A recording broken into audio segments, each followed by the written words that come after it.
Aujourd'hui, je vais vous faire une présentation qui concerne notre régime de retraite, le REGA. Cette présentation-là, elle a pour but de faire connaître en quelques minutes les grandes lignes et le fonctionnement de notre régime de retraite. Il ne s'agit pas de donner des conseils financiers, je ne suis pas un expert de la finance, OK? Mon but, là, c'est que tout le monde, qu'on puisse se mettre à même niveau pour comprendre comment notre régime de retraite fonctionne et ce qu'on a le droit. Pourquoi qu'on fait ça? Bien, il y a deux raisons. Premièrement, parce qu'on a beaucoup de questions de nos membres qui nous disent ben OK, ben moi, je vais avoir droit à ma retraite à partir de quel âge? Je vais avoir droit à combien? C'est quoi l'argent qu'on place, qu'on met de côté, REGOP? On voit ça sur notre talon de paie. Donc, c'est pour répondre aux questions et aussi pour démystifier le REGOP, essayer de le rendre plus accessible dans sa compréhension parce que quand on ne connaît pas quelque chose, qu'on ne comprend pas quelque chose, bien, quand le gouvernement il veut s'attaquer à quelque chose, il va s'attaquer à ça. Parce que nous, si on ne connaît pas nos affaires, on ne surveille pas nos affaires, bien, le gouvernement veut toujours s'attaquer au REGOP.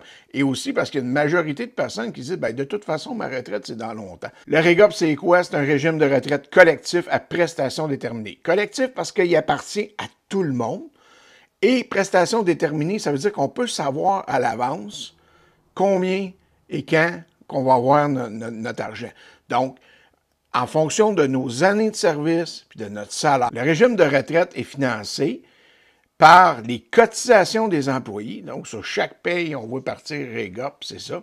La cotisation de l'employeur et les revenus de placement. Donc, tout cet argent-là qui est placé, là, ça s'en va à la caisse de dépôt, puis ça fait des petits bébés.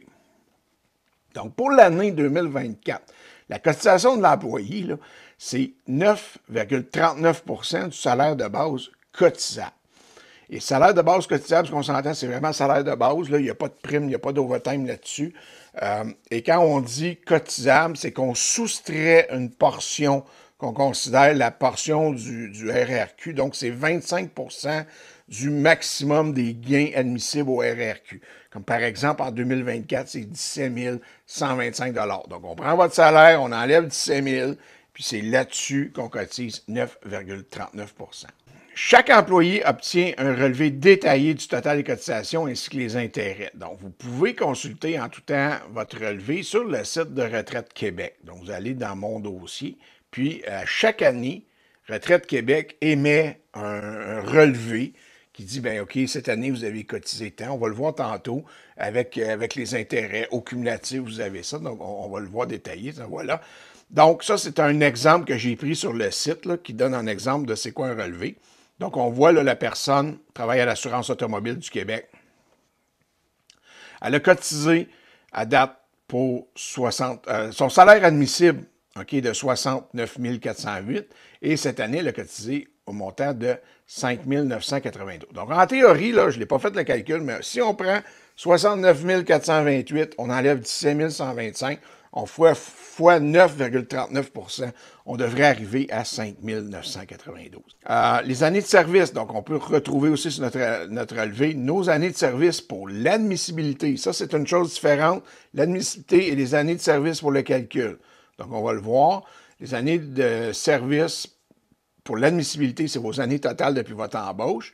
Et pour la rente, c'est l'équivalent à temps complet, des années équivalentes à temps complet. Donc, on voit ici, là, donc au total, la personne a cotisé pour 65 000 l'année en cours, 5 992. Et on voit aussi les intérêts, 5 064. Donc, quand on dit la caisse de dépôt et placement, donc ça, c'est l'année 2019. Donc, ça fait des intérêts. Donc, les cotisations des employés, ce qui est important de savoir, là, c'est tout l'argent que vous mettez. La chunk qui part sur votre paye à chaque semaine, ça, c'est jamais perdu. Ça fait partie de votre patrimoine. OK? Oui, on est obligé de cotiser, mais admettons que, premièrement, vous allez l'utiliser pour votre retraite, mais supposons qu'il arriverait un accident, puis vous décédiez avant votre retraite, bien, les sommes seraient versées à votre conjointe ou à vos héritiers. Quand je dis que la caisse de dépôt, là, ça fait du rendement, bien voilà, 12, 9, 10 %. Donc, il y a une année, là, 2022, la bourse a craché. Donc là, à ce moment-là, ça a été une mauvaise année, mais sinon, la caisse fait des bonnes performances pour permettre de faire des intérêts pour financer notre régime. Donc, la cotisation de l'employeur, bien, ça, c'est ce qu'on ne voit pas. Okay? C'est totalement invisible, là. Ça apparaît pas. Ils ne veulent pas que vous le sachiez que l'employeur cotise, mais à chaque fois que je mets une pièce dans le régime, l'employeur met aussi une pièce. Et cette pièce-là, ben, elle fait aussi des intérêts et elle permet de financer le régime. OK? Et ça, c'est important parce que c'est 9,39 du salaire cotisable, comme j'expliquais tantôt. Donc, c'est une grosse portion là, en bénéfice qu'on retire de notre emploi, mais qui n'apparaît jamais nulle part. Donc, on pense que ça n'existe pas, mais elle est très importante pour avoir le régime qu'on a, qui est quand même économique pour qu'est-ce qu'il rapporte. La cotisation de l'employeur, là, ce qui est important aussi, là, c'est que ça l'appartient au régime. OK? Ça ne vous appartient pas. Ça, vous n'avez pas de fiche qui dit si ce montant-là vous appartient, ça ne va pas à vos héritiers. Donc, en cas de décès, bien, le reste de l'argent va dans le régime. Donc, il sert à financer le régime. Donc, c'est pour ça qu'on réussit à avoir un régime de retraite qui permet de payer quand les gens vivent plus vieux et on se reprend sur les gens qui meurent avant. La rente de retraite, à cette heure. La rente là, versée par le REGOP, excusez-moi, elle est plus importante avant l'âge de 65 ans. À partir de cet âge, la rente s'ajuste avec la Régie des rentes du Québec. OK, vous me voyez venir, là. Donc, si vous voulez vraiment profiter au maximum de votre REGOP, bien, ça se passe beaucoup avant 65 ans. Après ça, ça s'ajuste avec la rente, le montant réduit. Donc, dépendamment, si vous avez l'intention de vivre vieux ou de vivre moins vieux, bien, ça peut être avantageux d'en profiter avant 65 ans ou de garder les montants pour en avoir plus longtemps. Donc ça, c'est des questions à regarder avec votre conseiller financier et votre médecin. Le montant de la rente est calculé en fonction de votre salaire et de vos années de service. Donc le salaire, pour le calcul, là, on prend la moyenne de vos 5 meilleures années de salaire. Puis, on parle de salaire de base. Donc, après ça, ce qu'on fait, c'est qu'on multiplie par les années de service. Donc, c'est 2 par année de service.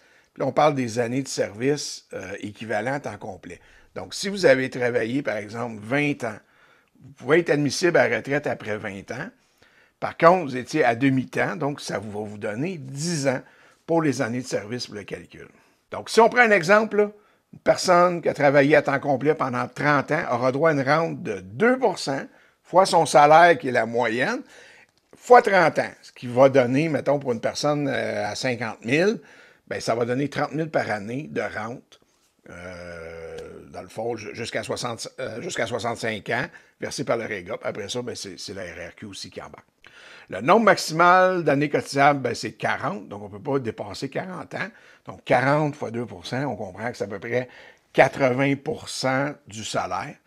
L'âge maximal pour cotiser, bien, c'est 69 ans. La prochaine convention va permettre de cotiser jusqu'à 71 ans. Donc, si on n'a pas atteint le maximum à 69, pour ceux qui ont vraiment envie, là, les vrais de vrais, on peut continuer à cotiser jusqu'à l'âge de 71 ans. Le droit à la retraite.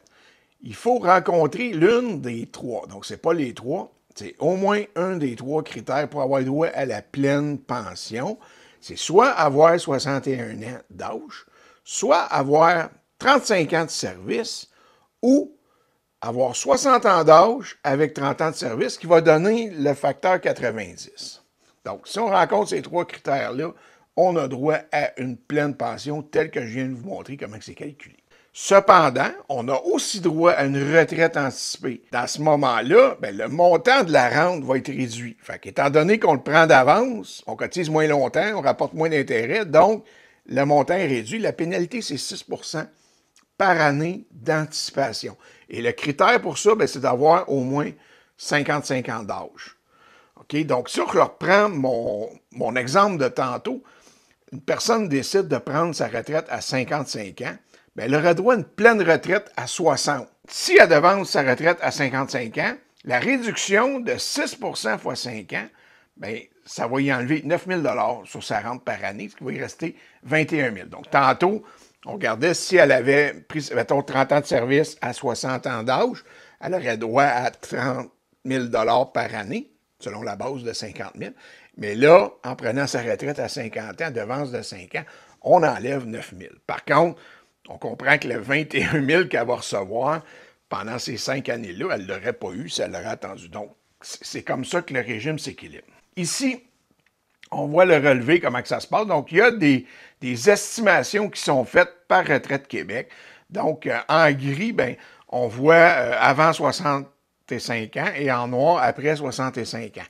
Et là, c'est pas nécessairement que votre rente baisse après 65 ans, c'est juste qu'après ça, il faut rajouter le RRQ par-dessus. Évidemment, que vous enclenchez ou pas le RRQ, la rente du REGOP va baisser à partir de 65 ans. Donc, il y a 3 exemples. La première, ben, on voit là, la première date possible à l'âge de 55 ans, qu'est-ce que ça donne. Ensuite, à l'âge de la pleine retraite et à l'âge de 65 ans avec les années. Donc, c'est ça. Là, on voit que c'est des années d'admissibilité, ce n'est pas des années de calcul parce que 42 ans, ça ne fonctionnerait pas. Donc, voilà, c'est ce qui fait le tour du régime, ce que je voulais vous expliquer aujourd'hui, que vous voulez voir. N'hésitez pas, si vous avez des questions, si vous voulez vraiment approfondir, il y a des vidéos là, sur Internet, mais ça dure 1 heure, ça ne dure pas 10 minutes. Et vous pouvez aussi vous inscrire à des sessions qui sont données par des compagnies, soit des compagnies de placement ou des compagnies d'assurance, des banques. Donc, comment planifier votre retraite. Vous pouvez, c'est des webinaires souvent, c'est gratuit. Donc, je vous invite à vous inscrire là-dessus. Puis là, ça va être vraiment plus détaillé parce que moi, je donne les grandes lignes. Je ne vois pas dans les subtilités. Il y a vraiment plein d'exceptions de subtilités à regarder. L'achat, on peut racheter des années. Si vous avez cotisé avant 88, il y a des différences, bon, etc. Mais ça, c'est un planificateur, c'est un conseiller financier qui va le faire pour vous, qui va le regarder avec vous. Ça vaut la peine. Donc, n'hésitez pas. Mais en espérant que ce vidéo-là vous aura permis de comprendre le système, le régime de retraite, puis vous donner le goût d'en avoir plus peut-être à la prochaine négo et d'être des fervents défenseurs de ce régime-là, parce que ça permet aux gens de prendre une retraite à un âge raisonnable et d'avoir suffisamment d'argent pour vivre jusqu'à sa mort.